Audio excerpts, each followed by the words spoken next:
Hello అండి. Hi అందరికీ. అందరూ ఎలా ఉన్నారండి? ఈరోజు మనం హెల్తీగా ఉగ్గు తయారీ విధానం తెలిసేసుకుందాము. అంటే డాక్టర్ చెప్పినట్టు మాట. డాక్టర్స్ ఏం చెప్తున్నారు అంటే కార్బోహైడ్రేట్స్ ఎంతైతే మనం పిల్లలకి పెడతామో ప్రోటీన్ కంటెంట్ కూడా అంతే పెట్టాలి. లేకపోతే వాళ్ళకి డైజెషన్ ఇష్యూస్ వస్తాయని చెప్తున్నారన్నమాట. సో, 6 మంత్స్ పిల్లలకైతే ముందు పెసరపప్పు, బియ్యం యాడ్ చేయండి ఈక్వల్ క్వాంటిటీలో. తర్వాత మీరు వేరే పప్పుల్ని యాడ్ చేసుకోవచ్చు మాట. అంటే 1 మంత్ అయిన తర్వాత నెక్స్ట్ పప్పు యాడ్ చేసుకోండి. సో, ఎర్ర కందిపప్పు, పెసరపప్పు, నెక్స్ట్ బియ్యం. అంటే 2 గ్లాస్ అవేస్తే 2 గ్లాస్ బియ్యం వేయవలసుంటుంది. ఇప్పుడు నేను 1 ఇయర్ అబోవ్ పిల్లలకి చూపిస్తున్నాను. 1 ఇయర్ అబోవ్ పిల్లలకు మాత్రమే డ్రై ఫ్రూట్స్ యాడ్ చేయండి. బిలో పిల్లలకు డ్రై ఫ్రూట్ యాడ్ చేయడం మంచిది కాదు. వాళ్ళకి డైజెషన్స్ ఇష్యూస్ వస్తాయి. సో, ఇక్కడ నేనేం చేస్తున్నాను అంటే ఒక గ్లాస్ పెసరపప్పు, ఒక గ్లాస్ ఎర్ర కందిపప్పు తీసుకున్నాను. అదేవిధంగా డ్రై ఫ్రూట్స్ ఒక గ్లాస్ తీసుకుంటున్నాను. సో, 1/4 బాదాం, వాల్‌నట్స్ మ్యారినేట్ చేయాలి కాబట్టి దాన్నైతే మ్యారినేట్ చేసేసుకున్నాను. ఈ పప్పులనైతే బాగా కడుక్కొని, వాష్ చేసుకొని ఎండలో అయితే వేసేసాను. ఎండలో వేసిన తర్వాత దీన్ని మళ్ళీ అగైన్ ఫ్రై చేయాలన్నమాట. ఇక్కడ నేను పెసరపప్పుని, ఎర్ర కందిపప్పుని కలిపి ఎందుకు తీసుకున్నానంటే అవి ఫ్రై అవ్వడానికి ఎక్కువ టైం పడుతుంది బియ్యంతో కంపేర్ చేస్తే. బియ్యం అయితే త్వరగా ఫ్రై అయిపోతాయి కాబట్టి.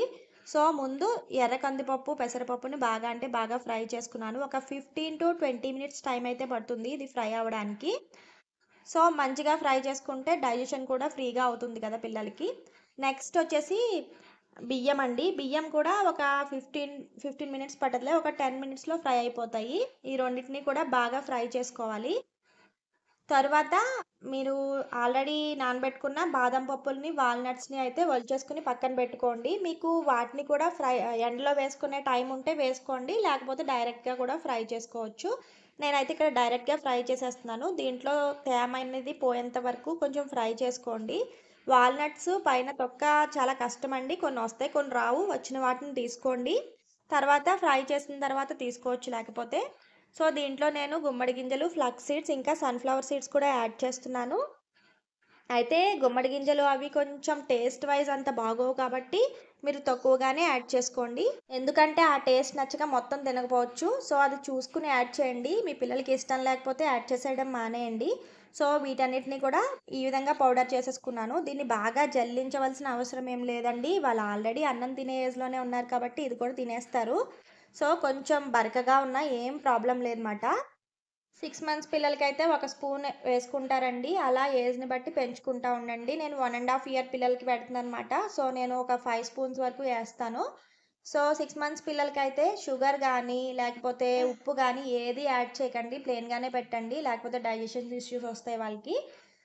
నేనిక్కడ చెరకు బెల్లాన్నయితే యాడ్ చేసుకుంటున్నానండి. మీరు చెరకు బెల్లం గానీ, తాటి బెల్లం గానీ ఏదైనా మంచి ఫైన్ బెల్లాన్ని వాడితే మంచిదని చెప్పి నా అభిప్రాయం.